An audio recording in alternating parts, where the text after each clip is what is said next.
I got into painting really by accident. I remember I used to do a lot of doodling and would write little bits and pieces.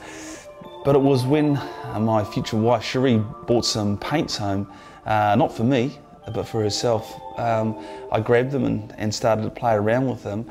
And I created a few paintings, and I looked at them and I thought, yeah, these things are okay.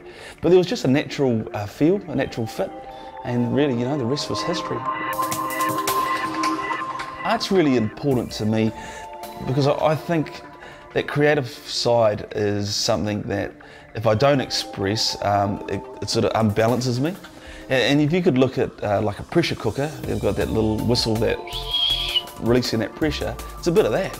You know, because the world's a busy place, and I think that keeps me nice and even.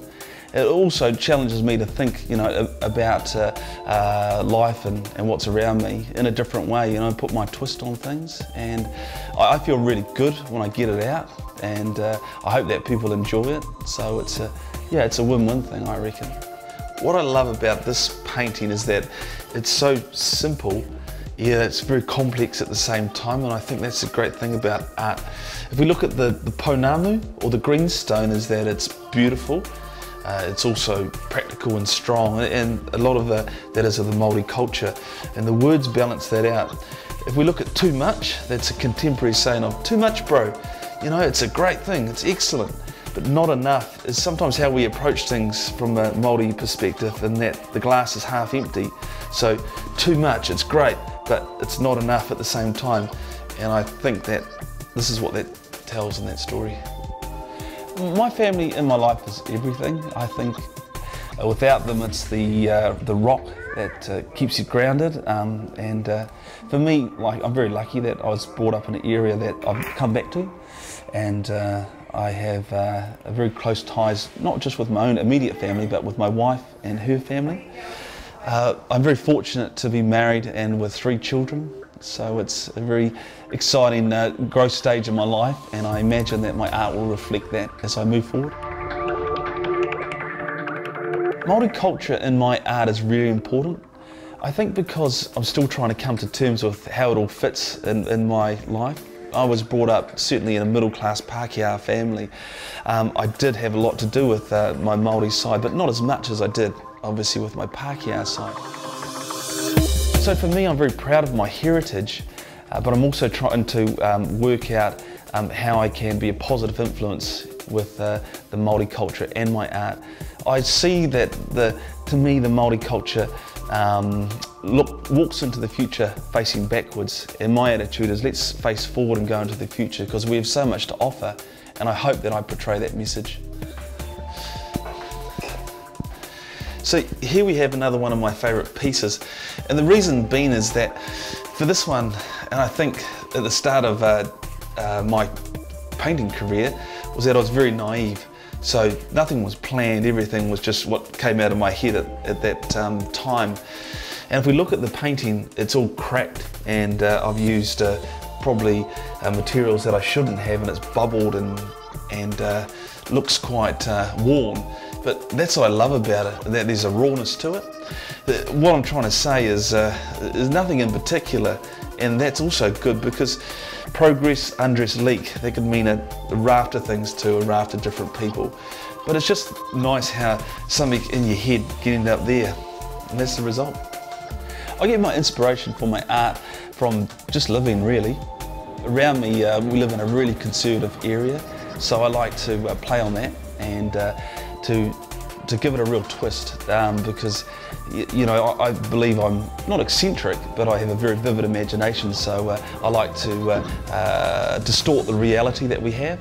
We're surrounded by a lot of dairy farmers and cows, beautiful scenery and the beaches and things, and I like to portray that but with a twist. So for me, the inspiration is certainly in the landscapes, it's in the people that you know, I interact with, and it's just my ideas on the world.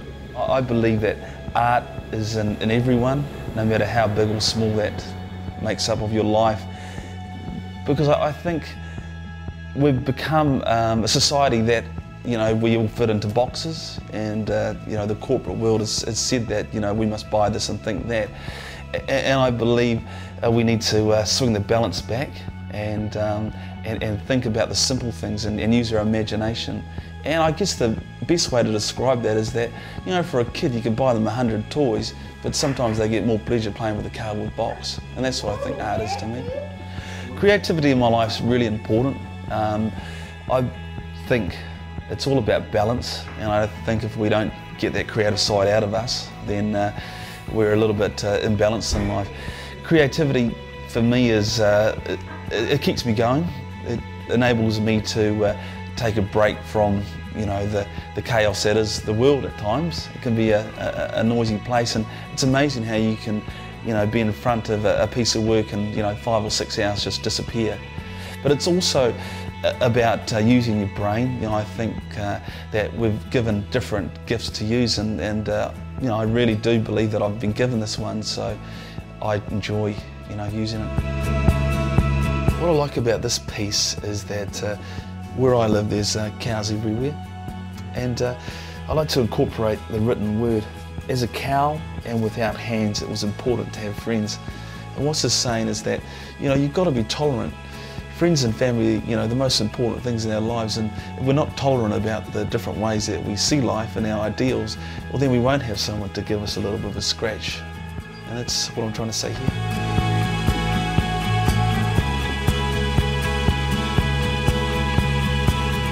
I think my strength as an artist is that I have the ability to make people smile, make them laugh. I like to incorporate words in my work as well. I do believe that my work is thought-provoking. I would say that a real strength is that I'm a bit rough around the edges. I'm not a technical painter, I'm self-taught. So my interpretation of what I see is unique, and I think that creates my own style.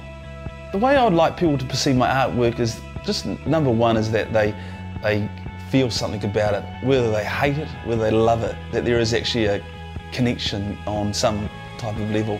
And I don't want to be all deep and meaningful, but if the work is something that someone walks past and has a laugh, you know, or it makes them think about their day in a different way and spurs them on to be more positive, that was as simple as that, then that's what I want people to take from it. So what I want to show you down here is a piece from the Bro series, and this piece is called Chur Bro. So chur means nice one, excellent, good work, and I've just replaced the chur with a chair, so that's my spin on it. So if someone knows the saying, they'll know exactly what I'm doing here. I've used a little fantail, which is saying the Bro. It's a very iconic New Zealand bird. And over here is a shot bro, and that was the first painting I did in the series. And shot bro is another saying. Shot is like also well done, good work. And I've obviously shrunken that down in real life. It's a lot bigger painting, and that's yeah, from the Bro series. The legacy I would like to leave with my art is one that was enjoyed globally. I think with the internet today, it opens up so many doors. It breaks down so many social barriers out there. The internet will enable people to click on and have a look at what I'm doing. But I think for me, as a Kiwi, you know, we certainly, you know, are the underdogs. You know, we're a small country, but I believe the message that I'm trying to portray in my art is a universal message, and I think that no matter what culture, people get enjoyment out of it.